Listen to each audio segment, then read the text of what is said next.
Con el banquete parece que hemos llegado a un límite superior posible de lo que sería el conocimiento. Hemos llegado hasta la expresión de la forma de la belleza. Curiosamente, la belleza es, dirá Platón en el Fedro, la mejor expresión, la más alta expresión de la plenitud que se puede dar en este mundo. Es decir, la belleza frente a otras formas es incomparablemente más explícita, porque genera en nosotros mayor pasión, mayor interés, mayor gusto y sobre todo porque nos resulta absolutamente segura en esas expresiones que tiene. Pero quizás no es la belleza la última y menos aún la única de las formas que nosotros aspiramos conocer. Para entrar en esta consideración, vamos a estudiar la República, un texto que nos anima a dar algún refuerzo a la teoría epistemológica platónica. La República, como ustedes sabrán, pues no se llamaba así. Evidentemente, ese nombre se lo pusieron los latinos. Res pública es la cuestión pública, el tema de lo político. La obra de Platón más bien se llamaría politeía, o sea, la constitución. Esa es la idea de la constitución política. Este texto de la República nos permite hacer, a propósito del conocimiento, varias preguntas. ¿Es que es posible efectivamente conocer? ¿Es posible saber? Epistema. ¿Es posible alcanzar algo que valga la pena? ¿No será más bien que esto de la episteme es una suerte de camino en búsqueda y por lo tanto algo que difícilmente podemos lograr de manera plena? ¿No será que la idea esta de alcanzar conocimiento más bien es la idea de construir un saber? Cuando uno piensa en Platón, normalmente se imagina una verdad plena y además unas opiniones muy al estilo de Parménides, unas opiniones de baja estirpe, de pobre riqueza, opiniones que dejan mucho que desear frente a aquella verdad y por lo tanto lo que solemos denominar un dualismo en el plano cognitivo. Un dualismo que supone que lo de acá no sirve para nada y lo de arriba, pues es lo sublime. Esa es la opinión, digamos, más sencilla, la más simple. Ya hemos visto con el Menón que no es tan así, que hay que mirar las piedras. Y hemos visto además con el Fedón que hay que ir apostando cada vez, utilizando remos que nos permitan irnos acercando más a nuestra meta. Pues la República nos va a aclarar un poquito más eso, ofreciendo un panorama, digamos, más claro de cómo ir subiendo o cómo ir valorando cada uno de los pasos para ver si es posible elevar nuestro nivel cognitivo. En este sentido, la República viene a ser, digamos, un texto que enlaza los dos planos, el plano de lo sensible, de las opiniones, y el plano de lo inteligible. Entre las disciplinas intelectuales, pareciera que todo está claro. Nosotros vamos a ir aprendiendo, concibiendo lo superior. Ya sabemos que nosotros aquí tenemos una serie de dificultades cognitivas. Nuestros sensorios, nuestros aparatos de conocimiento sensible o incluso nuestra manera de pensar a partir de eso, pues es un poco débil. Lo que se aspira, dirá Sócrates en la politeía, politeía como se dice en griego, la República, dirá que lo que se aspira es a alcanzar la más alta de las expresiones cognitivas, la más alta de las fuentes del conocimiento. Esto podría decirse, bueno, ¿es mucho o es poco? Bueno, es mucho desde el punto de vista de que es enorme en poder, es enorme en significado, es enorme en el sentido que tiene, pero en el sentido de la comprensión quizás sea mucho más pequeño, porque básicamente se trata de algo unificado. Y eso, lo sublime superior, el más alto de los objetivos que podemos tener epistemológicos, se llama tu agatu idea, la forma del bien.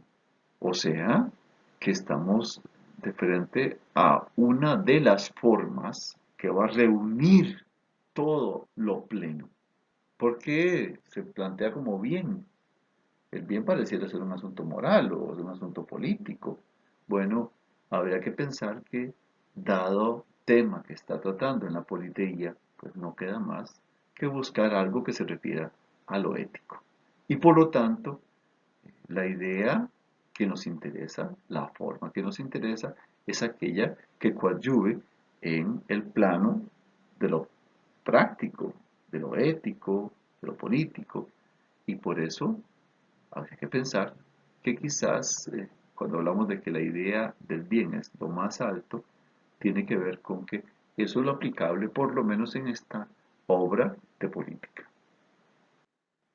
Eso pleno, eso absoluto, que repito que pareciera ser reunido en la noción de bien, ¿qué es? Vamos a ver este texto para explicitarlo. Lo que toda alma percibe y por lo cual hace todo, adivinando que existe, pero sumida en dificultades frente a eso y sin poder captar suficientemente qué es, ni recurrir a una sólida creencia, como sucede respecto de otras cosas. ¿Qué es lo que hace ventajoso lo que puede haber en ellas de ventajoso? Por ejemplo, ¿qué es lo que hace que algo sea superior? Bien, expliquémoslo un poquitito para hacerlo más explícito. El bien básicamente es una razón de búsqueda. Es algo que lo anímico, lo intelectivo, persigue siempre. ¿Por qué? Porque ya sabemos que es así en nuestra vida práctica. Todos aspiramos a esa plenitud, a estar bien, al agatón, y eso quiere decir a estar en nuestra máxima expresión de ser, el ser en el sentido más estricto. Ahora, ¿cómo se capta eso? Bueno, en principio, como dice él, pues es muy difícil a partir de creencias, pues nosotros podemos suponer, digamos, algunas cosas sobre ese bien. Yo podría sostener que debe ser una cosa muy bonita, que debe ser una cosa muy agradable, que debe ser algo que siempre va a favorecerme, que debe ser algo que seguramente disfrutaré muchísimo. Pero todos esos son supuestos. Y esos supuestos son creencias. Y podemos recurrir a ello, pero de frente a ese objeto tan alto es difícil concebir. Mira, y no se tratará de un Dios. Algunos lo conciben así. Entienden que este bien correspondería con el uno pleno, el uno divino, pero Platón no dice que es tal. Platón lo que afirma claramente es que se trata de una fuente de lo que es, una fuente de la realidad, una fuente que uno aspiraría siempre a buscar en cada uno de los momentos en que se supone que está mirando a lo alto. El agatón filosófico, el bien filosófico por excelencia, es el bien absoluto, o sea, aquel que no se mezcla, aquel que no podría sino estar en una plenitud solo siendo muestra de ser el final más buscado. Es la cabeza última de lo pleno. Y podemos decirlo de esta manera. Vamos a tener que imaginarlo tal vez así, como una suerte de triángulo. Si usted dice en ese triángulo, la base serían, digamos, conocimientos formales. Y luego los fundamentos de esos conocimientos formales. Y se va achicando y se va achicando. Cuando llegamos a la parte más alta del triángulo, ahí es donde estaría la forma del bien. Entonces, para decirlo de manera muy simple, el bien sería la fuente de todo lo formal, una suerte de organizador de lo formal, una suerte de identificador de la plenitud de eso formal. Hasta ahora no hemos dicho exactamente qué son las formas. En principio hemos visto nada más que la forma de la belleza. Y ahora estamos esperando captar la forma del bien. Podrían haber más formas. Formas de, qué sé yo, de lo que llamamos la sofrosine, de la moderación, si estamos hablando de formas un poquito morales. Pero también podríamos hablar de lo perfecto, como las figuras que uno piensa, digamos, en geometría. El círculo perfecto, el cuadrado perfecto. Bueno, eso podría ser. En todo caso, lo que nos está planteando Platón aquí es que hay una jerarquía y que es en esa jerarquía el bien parece estar en lo más alto.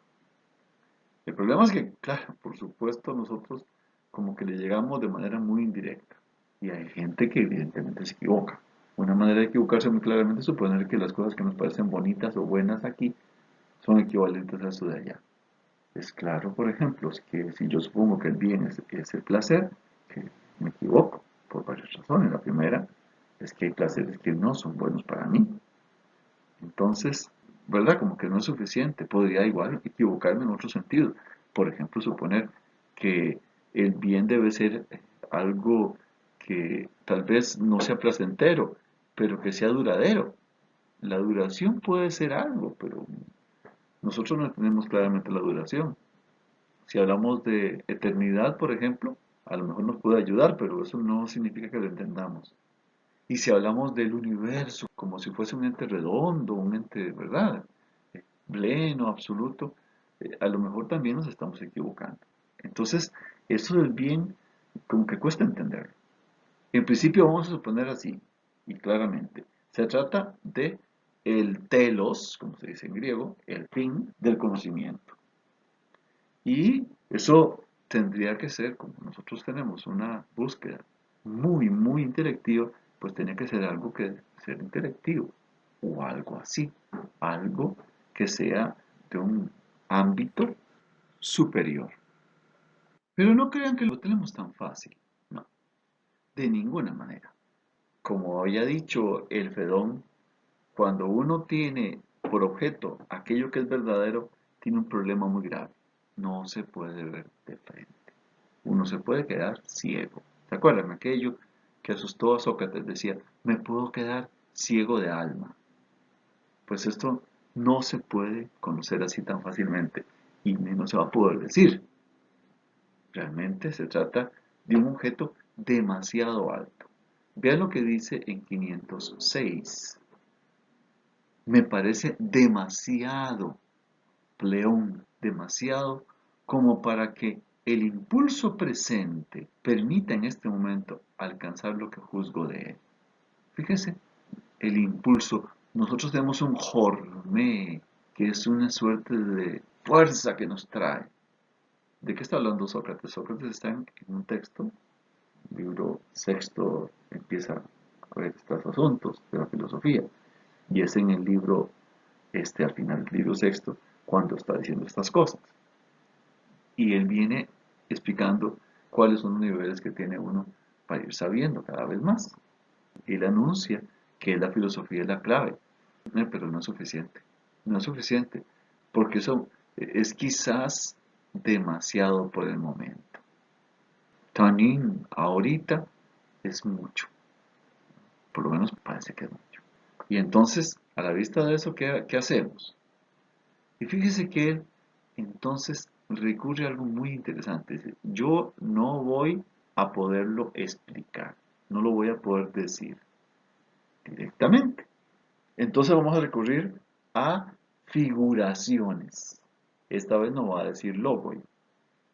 Vamos a usar figuras, ejemplos que pueden servirnos de prototipo, de fórmulas alternas para poder decir de eso superior a que aspiramos. Esas figuras van a ser tres.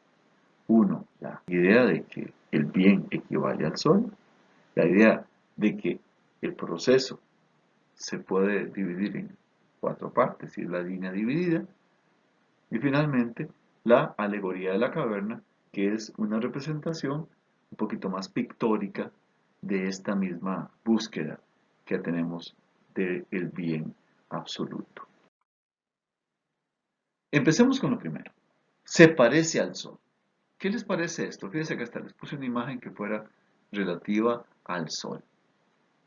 Lo primero que dice es que cabe la posibilidad de pensar una analogía entre lo sensible y lo inteligible.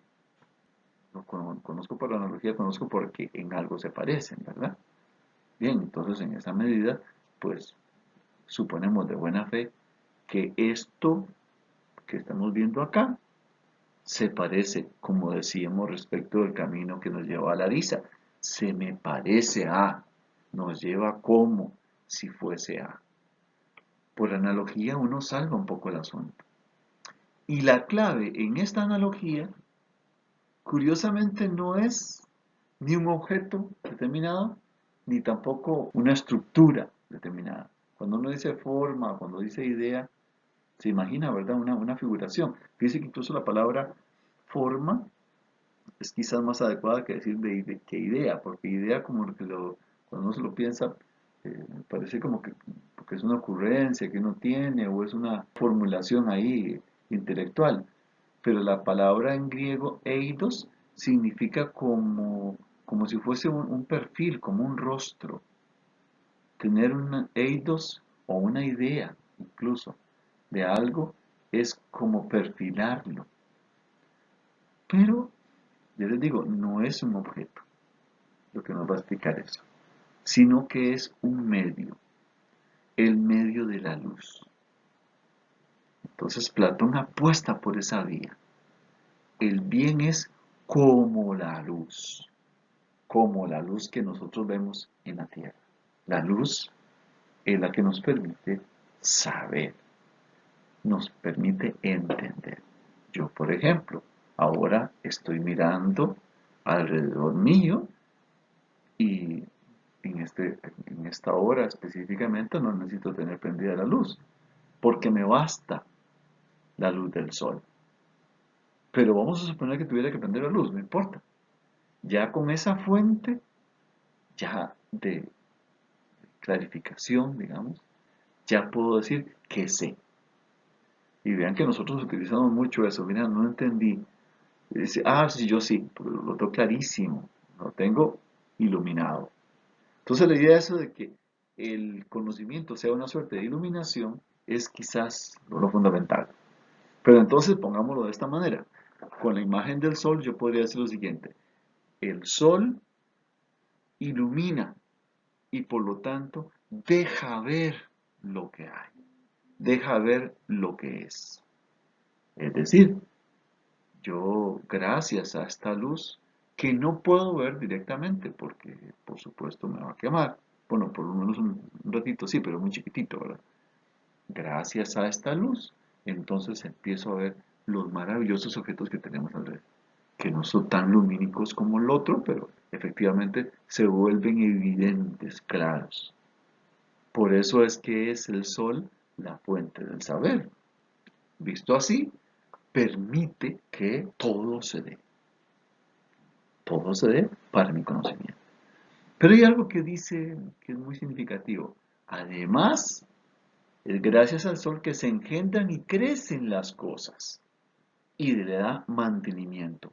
Porque ahora ya no pensemos en luz, pensemos en lo que significa el bien para todos los entes posibles. El bien es aquello que hace que algo tenga valor, tenga sentido, tenga horizonte, pero además tenga realidad en el sentido más estricto.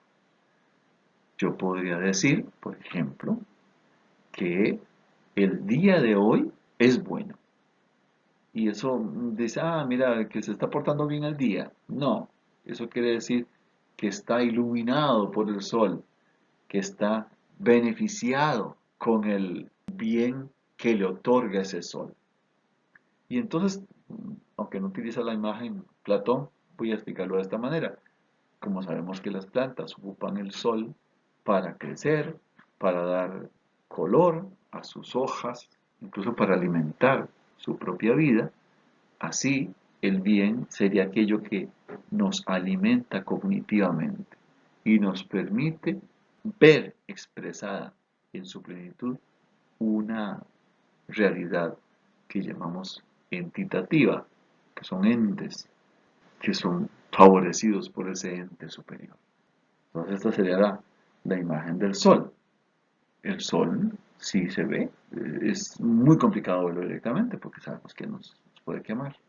El bien, y en eso hay que tenerlo claro, no es algo visible como el sol, es algo inteligible y entonces es algo que tengo que pensar, sobre lo que tengo que dilucidar con tiempo.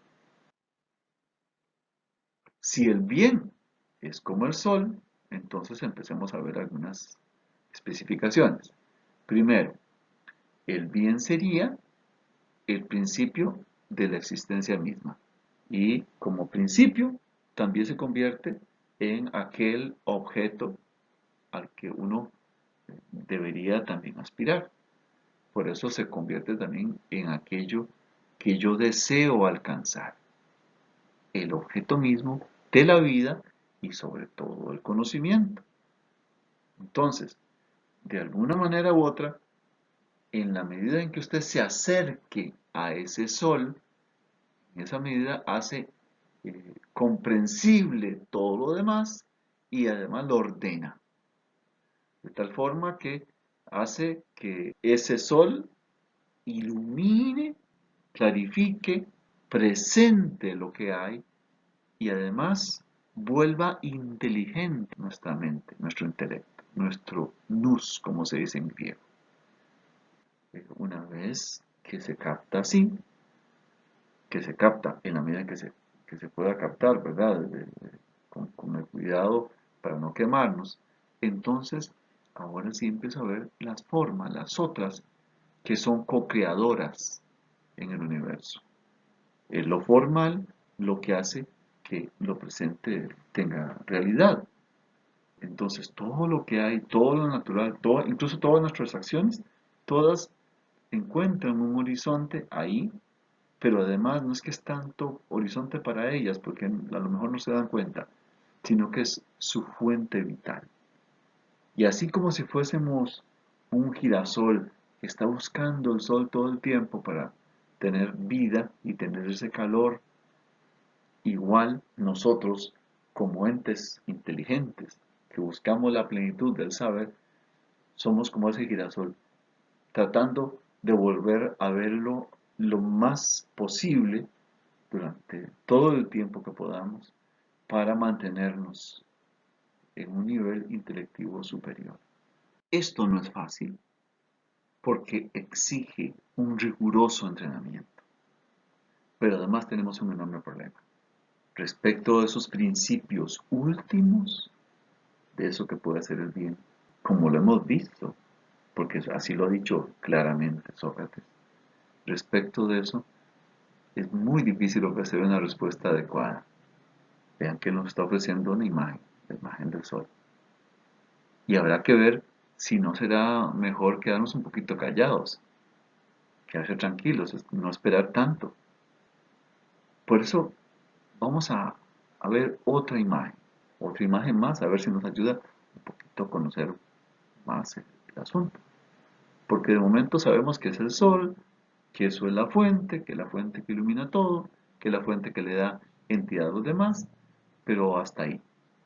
Habrá que ver si se nos exige un poquitito más y se nos puede clarificar mejor el asunto. Para esto vamos a ver entonces la imagen de la línea dividida. En esta imagen me aclaro un poquitito más porque quizás hay mucha información aquí reunida. Fíjense que dice Platón. El bien, la idea del bien, se puede entender como algo que debería estar en lo más alto. Pero entonces, ¿qué es lo que pasa en la realidad? ¿Cuáles son sus partes? ¿Cuáles son sus expresiones? ¿Cuáles son sus manifestaciones? Y empecemos por las más cercanas. Dice, bueno, aquí tenemos entre nosotros muchas imágenes, tenemos muchas sombras, tenemos reflejos. Reflejos de algo de lo más alto. Eikasía. Son nada más que cosas que conozco yo por la vía del fantasear, de lo que se manifiesta como imagen. Y eso, digamos, es un poco débil. Dice, en esta línea dividida, voy a poner como clarificadora de lo real, la parte más chiquitita, vamos a dividirla y vamos a partirla en una parte bien chiquitita. Esa parte chiquitita se llama eikasía. Esa es la propia de las imágenes. Tenemos una segunda parte que es la de los objetos naturales. Una tercera parte que es la de los objetos matemáticos. Y una última parte que es la de las formas. Aquí en esta imagen que les puse, pues está más o menos dividida, pero habría que decir que lo de las formas es muchísimo más grande. Y hay un cierto paralelismo, prácticamente son identificables, el tamaño de los objetos naturales y de los objetos matemáticos. Pero chiquito, bastante más chiquito, el de las imágenes. En lo de las imágenes hay que decir que es lo que podríamos denominar apariencias, lo que podemos denominar conocimiento parcial, que es el que nosotros obtenemos. En el segundo nivel, que es de los objetos naturales, son los objetos que tenemos aquí, pero ya comprendidos. No en lo que nos ilusiona, sino en cómo son. También entendemos, por ejemplo, sobre todo aquellos objetos que son manufacturados, porque claro, nosotros sabemos cómo es que se hacen y lo comprendemos bastante mejor. El conocimiento en este nivel le llamamos pistis. Pistis también significa creencia. La eikasía es como la imaginación y la pistis es como la creencia. ¿Qué diferencia real respecto al saber? Bueno, cuando yo veo, por ejemplo, un objeto y lo veo ilusionado y lo veo lleno de cosas maravillosas, es posible que lo que tenga es eikasía. Cuando conozco ese objeto en sí, digamos, en todos sus alcances y todo lo demás, eso podríamos decir que es pistis. Y hasta ahí como en esa parte, podemos encontrar la división de los objetos que no son posibles en este mundo del devenir. Pasémonos al otro plano. Y tenemos ahí los objetos matemáticos. Son objetos que están formalizados, o sea que ya tienen una forma bien estricta, bien determinada. Ahí tendríamos lo que podemos denominar ideas matemáticas o figuras matemáticas o los propios números.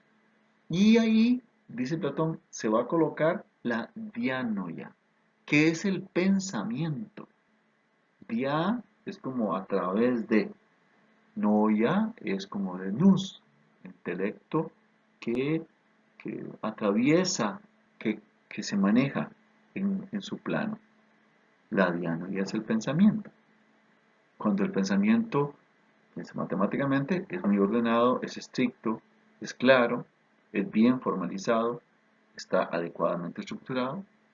Muy bien, está muy bien, pero mezcla cosas. La dianoia tiene que ver con ese a través de, no es pensar a través de cosas. Esta fórmula, que llamamos dianoia, pueden ustedes verla múltiples veces, múltiples ocasiones cuando está aplicada a nuestro considerar cosas, no necesariamente imaginándolas, sino sobre todo, como dice, estructurándolas, sistematizándolas.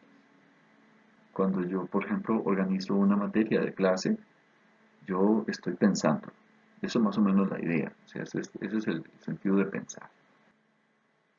El último nivel es la dialéctica.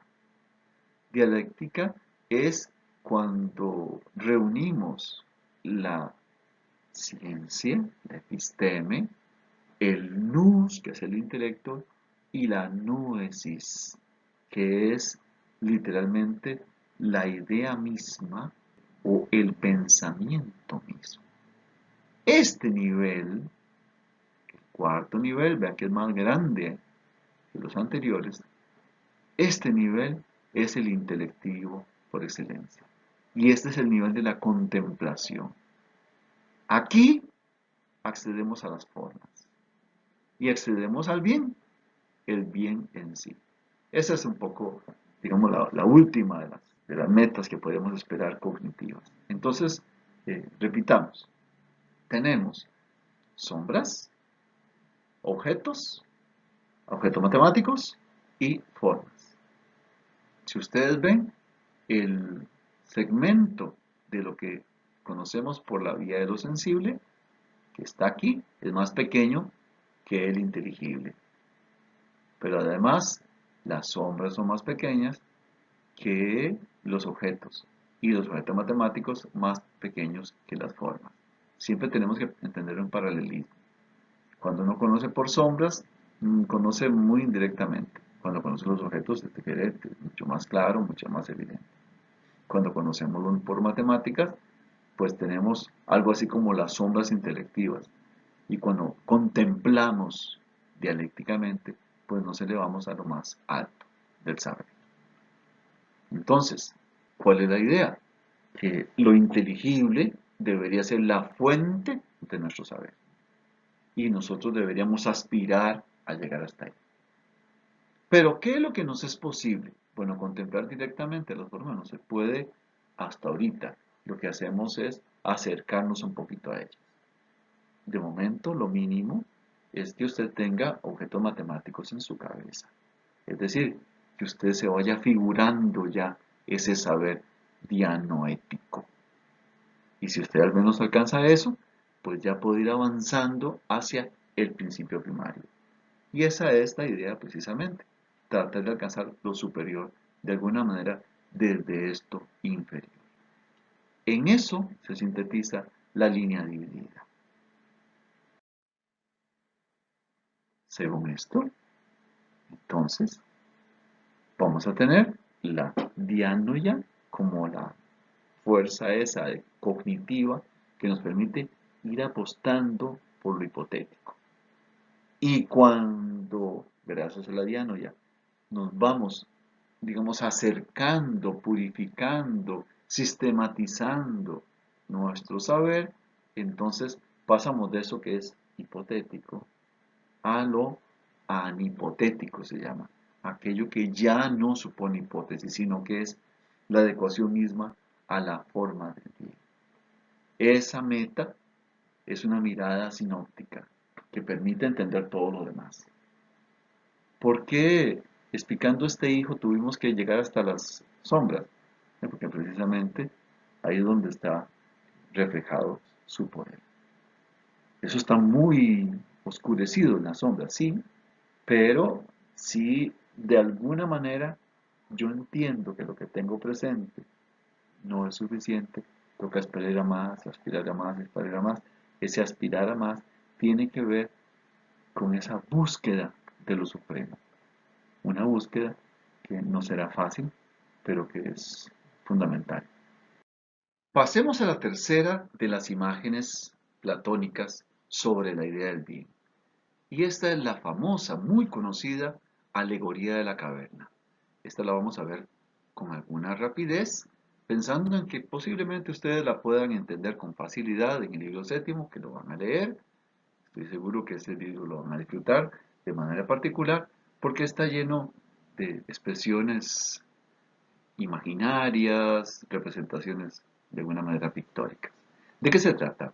Pues lo que cuenta Platón en este texto es que existe una caverna donde están unos hombres, unos seres humanos, va a ser, no sé, es indiferente quiénes sean, que están encerrados en una prisión.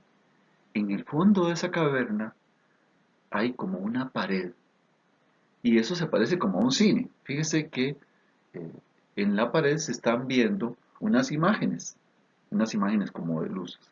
En realidad son como sombras, porque son reflejos de una luz que viene de otra parte.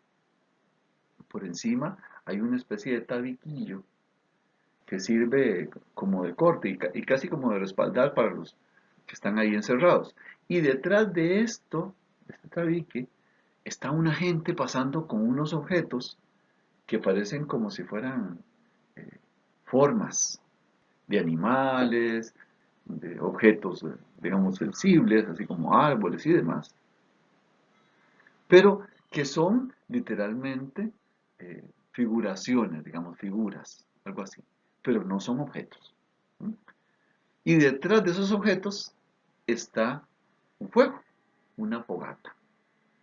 Entonces, lo que se ve en la pared de esta caverna son las sombras de esos objetos que están ahí, les digo, por el tabique ese. Y lo cierto es que cuando usted ve esa situación y los prisioneros ahí están, si se quiere, amarrados, encadenados. Y entonces dice Platón, bueno, eso es una caverna, es una prisión. Y dice, pero hay un hombre, uno de ellos, que de pronto se suelta las cadenas, se las quita y de pronto ve que los demás están encadenados. Y ve la pared, que es lo que para él era la realidad, era lo que estaba viendo, es lo que es, y se salta el tabique. Y lo primero que le ocurre es que se queda ciego, porque nunca ha visto tanta luz. Se queda viendo el fuego y se queda así enseguecido y hasta el rato, como cuando uno se queda viendo muchísima luz, ¿verdad? De pronto muy fuerte, pasa del oscuro a lo más clarito. Entonces, hasta el rato se empieza como a acomodar la vista, se acomoda la vista y ve que hay gente pasando esas figuras y que lo que él veía antes en la pared, que para él era lo que había nada más, resulta que son mentiras. Son sombras de los objetos esos que le están pasando por aquí. Y que esa luz tan intensa que veía, pues era simplemente una fogata. Entonces empieza a ver que está en una caverna. Y esto tendrá salida y empieza a salir. Salir, salir, salir, salir, salir. Está muy difícil porque está fangoso, está lleno como de agua. Y ve que hay una salida. Y se asoma y finalmente encuentra salida y se queda como enceguecido, otra vez, porque hay muchísima luz. Claro, viene de una caverna y está saliendo la luz del día. Y al salir, que no ve nada, no ve nada, empieza entonces a acomodar un poquito la vista se hace hasta que empieza a ver objetos. Y empieza a dilucidar y se encuentra en la plena libertad. Él nunca había visto, porque toda la vida vivía ya metido en la caverna. Y empieza a ver los objetos maravillosos que tal.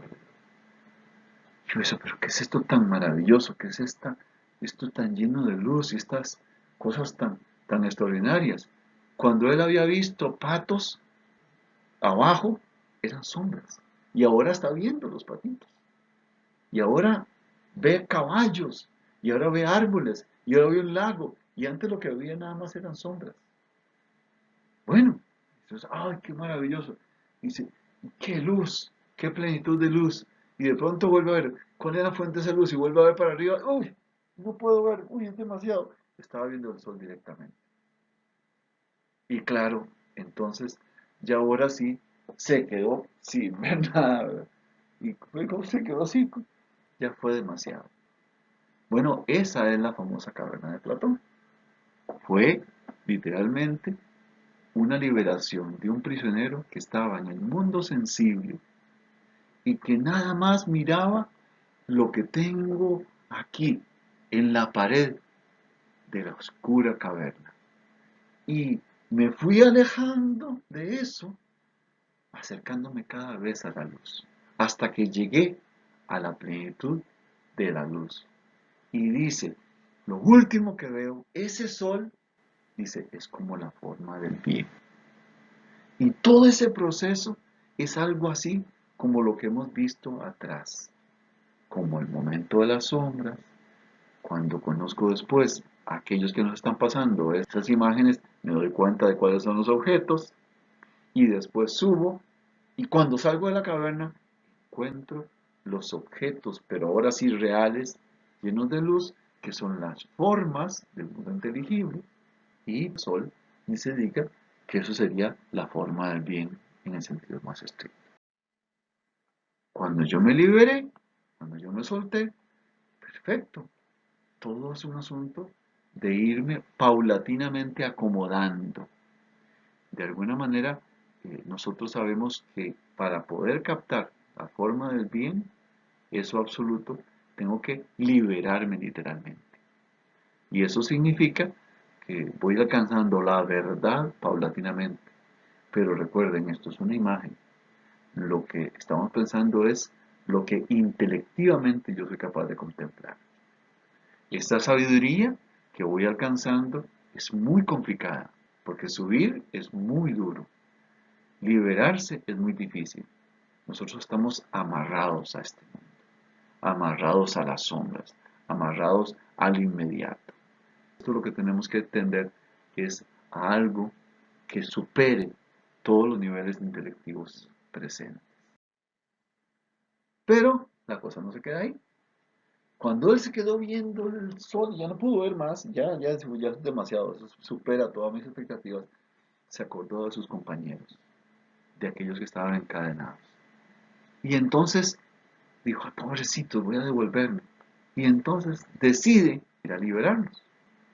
Y de nuevo va a poner un problema gravísimo ahora para él, porque bajando se mete en la oscuridad y ya cuando uno viene de la luz hacia la oscuridad no ve y casi no ve nada, nada, nada, nada, pero ahí va en la medida de lo posible.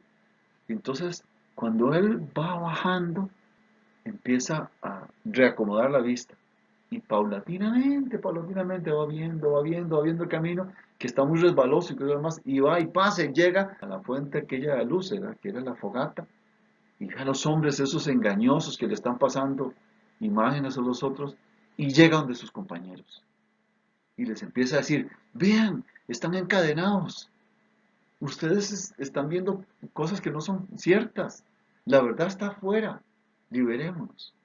Pero dice Platón, pero posiblemente todos se van a reír de él. Ninguno va a aceptar esa verdad que le está manifestando. Y por lo tanto, al final, quizás hasta lo maten. Quizás hasta lo maten porque no van a entender que aquel liberador que sabe la verdad realmente tiene una comprensión superior, muy superior a la que ellos han alcanzado en este nivel. Y hay que decirlo, en esta prisión, los prisioneros ayudan, colaboran para mantenerse encarcelados. Es muy difícil soltarlos, como es muy difícil en general que nosotros nos liberemos de este condicionamiento de la realidad sensible. Pero cabe la posibilidad, por la vía de lo que llamamos la paideía, de formarnos, de la enseñanza, de la educación. ¿Cómo se logra eso? Paulatinamente. La meta es alcanzar la dialéctica, o sea, llegar a la parte más alta. Pero mientras tanto, tenemos que superar nada más que esta visión inmediata de lo sensible para acercarnos, quizás por la vía de la matemática, quizás por la vía de la formalización, acercarnos a esa salida que nos va a permitir entender qué significa la libertad. Para terminar, quería mostrarles algunas imágenes que nos explican la caverna. Vean esta primera, donde está el mundo lo visible, el mundo inteligible, los pasos, los objetos que se ven. Vean que esos hombres son como titiriteros, solo que lo que van a producir son sombras. Eso es una imagen bastante clara y además permite ver el paralelismo entre la caverna y la imagen de la línea. Recuerdan esa imagen de la línea que es muy importante para poder representarnos algo, lo que decíamos. Las imágenes, la idea del sol, la idea de la línea y la de la caverna, se pueden perfectamente entrelazar, como es evidente en esta imagen. Aquí también tenemos otra representación, un poquito más complicada. Vea que habla de seres vivos cuando están los titiriteros. Y ahí ven el que se libera. Pero ahí parece que hay seres vivos. En realidad los seres vivos están más arriba, están donde están los objetos matemáticos. Pero es por el paralelismo a la imagen esta de la línea.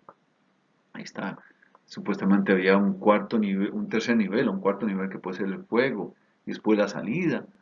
La imagen es precisamente explícita a propósito de estas posibilidades de comprensión. Veamos esta que pone énfasis muy curioso, porque no hay titiriteros, solo hay un cine, literalmente, ¿no? Es muy curioso porque la salida incluso ni siquiera tiene que subir. En la imagen de Platón habla como de que es fangoso, ¿verdad? El terreno y que es muy difícil de subir. Cuesta, cuesta porque no se ve, pero además cuesta porque es resbalosísimo. Es hasta peligroso subir. Aquí tienen otra imagencilla que es un dibujillo que podría así señalar cómo es que camina el prisionero que se libera. Vean esta otra, que más bien hay muchísima gente liberándose. Hay como distintos momentos. Incluso ponen una cosa curiosa y es que son unos, parecen monjes los que están ahí pasando las sombras, ¿no? Esto es especialmente simpático por eso, porque los monjes que podríamos ser de alguna manera nosotros colaboradores en eso, sin duda son engañadores y son bastante malos. Vean esta visión medieval. Es un cuadro muy curioso porque los que están viendo hacia la pared son un montón y están descubriendo, pero literalmente el borde donde están pasando las imágenes está lleno como de figuras que son las que se van a ver en la pared. Pero vea qué fácil liberarse, ahí es muy fácil saltarse. Incluso hay como sabios, ¿verdad? Hablando sobre qué vamos a poner, ¿verdad? En la pared para que vean los demás. Aquí tenemos otra imagen similar a la anterior, con la idea esta también, gente que tiene como unas capuchas, ¿verdad? Que se tapa para no ser vistos. Y aquí tenemos otras imagencillas. A mí me hace mucha gracia la que está abajo, porque está todo alegre que está arriba, ¿verdad? Y como pueden ver, igual podemos hablar de gente que se ayuda, y van de dos en dos, lo cual no está explícitamente señalado por Platón. Aquí tienen otra imagen. Vean que la libertad de aquel que corre, aquel que se siente muy feliz, también está abajo. O sea que nosotros lo que estamos viendo en las sombras es terriblemente engañoso, porque nos muestra la vida tal cual nos parece cierta. Aquí pueden ver más imágenes para que lo consideren. En esta última pueden ver el énfasis en que se trata de una fogata. Incluso solo se ve en la parte de arriba, o sea que no es que sea una pantalla muy grande, según esta versión. Ven aquí el propio gato, ¿verdad? Los seres vivos están ahí abajo. Estamos frente a una pantalla, ya esto parece una pantalla bien grande, ¿verdad? Que es la realidad en la que nosotros estamos amarrados. Aquí también el momento de la liberación me hizo mucha gracia porque parece que hay una mujer también eh, entre las engañadoras, así que este que se imaginó el asunto lo hizo un poquito más contemporánea la visión. Y seguimos pensando que los prisioneros sí ven para arriba, ¿verdad? O sea que siempre la verdad de alguna manera, incluso siendo de acá, es algo que se ve hacia lo alto. Estas dos imágenes me gustan mucho, son representaciones pictóricas. Uno del temor a la luz, que es muy importante en la imagen de Platón, y otro, la idea de aquello de la liberación y aquello que es el aprisionamiento, que es tan duro y que también sí encarna esa salida a la luz siempre puesta, fuerte, radical. Esta imagen yo no la entiendo muy bien, pero creo que se trata de las formas. Se llama así, la caverna de Platón. Y esta es una imagen hermosísima de cómo podría ser la salida. El que la pensó puso nubes afuera. Eso es muy exótico, porque en Platón no parece decirse así. Todo más bien es luz, todo felicidad, y ahí está como oscurecido. Entonces como que la salida de la caverna, quién sabe si nos genera una seguridad epistémica. Esta es otra salida, ya parece más bien una salida casi por el mar. Y esta es la última imagen pictórica que quería mostrarles.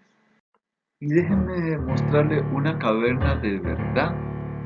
Esta es una caverna que está en México, cerca de Taxco, se llama Cacahuamilpa. Cacahuamilpa tiene en esta parte una altura de 80 metros y ahí se hacen conciertos, hay un anfiteatro dentro, eso está más o menos como a 1,5 kilómetros metido en la montaña, dentro. Es muy impresionante, ojalá alguna vez tenga la oportunidad de ir a este lugar. La salida del mismo es esta, entonces es muy impresionante la caverna. Y recuerden, filosofía, no pueden dejar de intentar salir si es que están efectivamente dentro de una caverna.